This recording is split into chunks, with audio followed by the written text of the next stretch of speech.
swear to God if you don't stop it.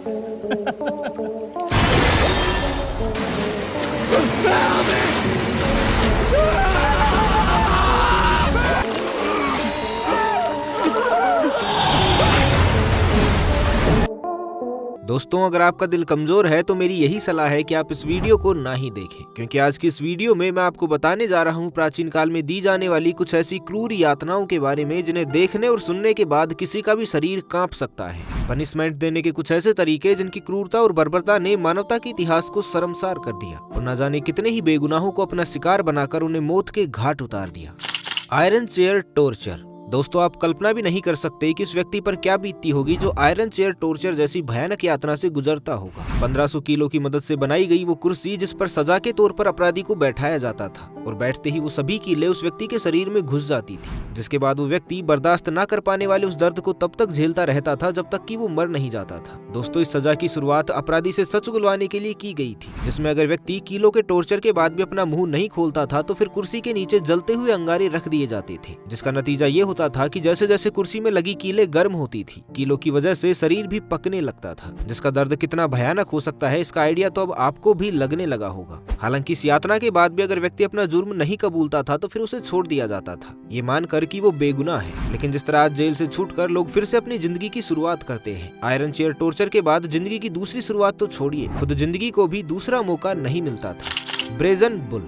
दोस्तों, ये सजा प्राचीन ग्रीस में दी जाती थी, जिसे कुछ इतिहासकार ब्रेजन बुल तो कुछ द सिसिलियन बुल भी कहते हैं। कहा जाता है कि प्राचीन ग्रीस में एक समय ऐसा भी आया था जब अपराधियों को सबक सिखाने के लिए पीतल से बने इस बुल का निर्माण किया गया था। इसके साइड में एक दरवाजा लगाया गया है जिसे खोलकर पहले अपराधी को बुल के अंदर कैद कर दिया जाता था और फिर पीतल से बने उस बुल के नीचे आग लगा दी जाती थी। फिर जैसे जैसे बुल गर्म होता वैसे वैसे अपराधी उसके अंदर दम तोड़ता रहता और फिर आखिरकार उसके अंदर ही उसकी मौत हो जाती। इस सजा की सबसे खास बात तो ये थी कि जब अपराधी दर्द से चीखता था तो एक सुरीली गूंज बनकर लोगों को सुनाई देती थी और वो कुछ इस तरह से कि बुल के ऊपरी हिस्से पर लगे ट्यूब की मदद से गुनहगार की चीख बुल की आवाज में बदल जाती थी, जैसे किसी बांसुरी या फिर ट्रम्पेट में होता है जिसमें फूंक मारने पर एक सुरीली धुन निकलती है। हालांकि बैल की सुरीली आवाज को सुनकर जनता कभी खुश नहीं होती थी, क्योंकि हर कोई ये बात अच्छे से जानता था कि राजा फलारिस के शासन में बैल की धुन का सिर्फ एक ही मतलब होता है, एक दर्दनाक मौत। दोस्तों, कहा यह भी जाता है कि जिस व्यक्ति ने इसका निर्माण किया था वो प्रशंसा के लालच में जब राजा के पास पहुंचा तो राजा ने बुल को जांचने के लिए सबसे पहले उसी व्यक्ति को इसके अंदर डलवा दिया था और इस तरह जिसने दूसरों के लिए गड्ढा खोदा वो खुद उसी में गिरकर मारा गया।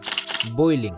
वैसे तो ये सजा इतिहास की सबसे कॉमन सजाओं में से एक है, लेकिन इसकी निर्दयता किसी भी अन्य सजा से बिल्कुल भी कम नहीं है। जी हाँ दोस्तों, ईस्ट एशिया और इंग्लैंड में कभी लोगों को खोलते हुए पानी में सिर्फ इसलिए जिंदा डाल दिया जाता था क्योंकि उनसे जाने अनजाने में कोई अपराध हो जाता था और ऐसे अपराध की सजा ये थी कि उसे उस खोलते हुए पानी में तब तक रहना होगा जब तक कि वो मर नहीं जाता। केवल पानी ही नहीं, कई बार तो तेल और कई बार तो खोलते हुए टार में भी जिंदा व्यक्ति को डालकर सजा के तौर पर उबाला जाता था। फिर उबले हुए उस शव को मछलियों के हवाले कर दिया जाता था, जिससे मछलियों का झुंड पलक झपकते ही खत्म कर देता था।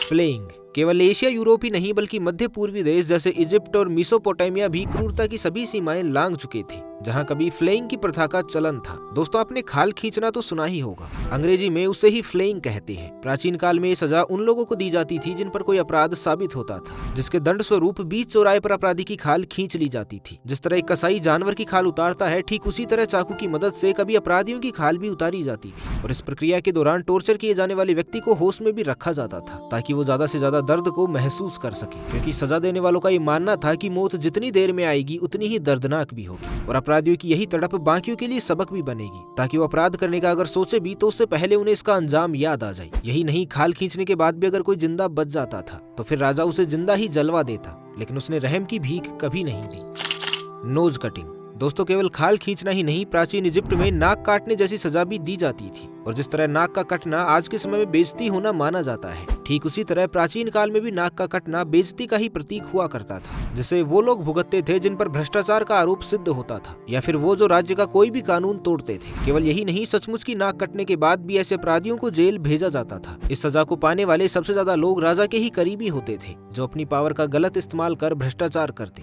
ठीक उसी तरह जिस तरह आज हमारे नेता और मंत्री करते हैं। बस फर्क इतना था कि प्राचीन काल में ऐसे लोगों की नाक सचमुच में काट दी जाती थी, जिसके बाद वो शर्म से मर जाते थे, जबकि आज शर्म तो छोड़िए, मरते दम तक इन पर आरोप भी साबित नहीं हो पाता है।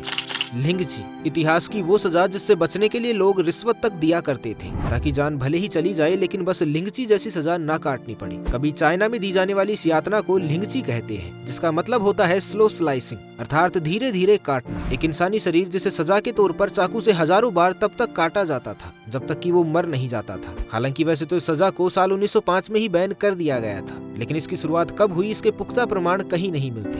हालांकि कुछ इतिहासकारों का ये दावा जरूर है कि सजा को सार्वजनिक स्थानों पर दिया जाता था ताकि लोग उसे देख पाएं, इसलिए अपराधी को पहले किसी सार्वजनिक स्थान पर ले जाकर उसे बांध दिया जाता था और फिर उसके बाद चाकू की मदद से अपराधी के समूचे शरीर पर धीरे धीरे कट लगाए जाते थे, जिसके पीछे ये मान्यता थी कि इस तरह सजा पाने के बाद अपराधी अगले किसी भी जन्म में फिर ऐसा पाप कभी नहीं करेगा। कभी कभी तो ये सजा 3-3 दिनों तक चला करती थी, जिस दौरान अपराधी के शरीर पर 3000 से भी ज्यादा चीरे लगाए जाते थे और एक एक करके उसके अंग भी निकाल लिए जाते थे। रिपर ब्रेस्ट, केवल पुरुष ही नहीं, मध्यकाल में महिलाओं को भी ऐसी सजाएं दी जाती थी जिन्हें सुनकर आज किसी की भी रूह कांप जाए, और महिलाओं के स्तन काटने की सजा उन्हीं यातनाओं में से एक है। दोस्तों, क्या आप यकीन कर सकते हैं कि कभी मानवता इतनी निर्दयी भी रह चुकी होगी कि जब किसी महिला को सजा देने और उसकी गलतियों का पश्चाताप कराने के लिए उसके स्तन को ही उसके शरीर से अलग कर दिया जाता था, वो भी लोहे की एक रोड की मदद से, जिसे पहले तो घंटों तक आग में जलाकर अंगारा बनाया जाता था और फिर बाद में उसी रोड से महिला के स्तन को काट दिया जाता था। दोस्तों, ये प्रक्रिया इतनी खतरनाक थी कि महज कुछ ही घंटों के भीतर ही उस महिला की मौत हो जाती थी।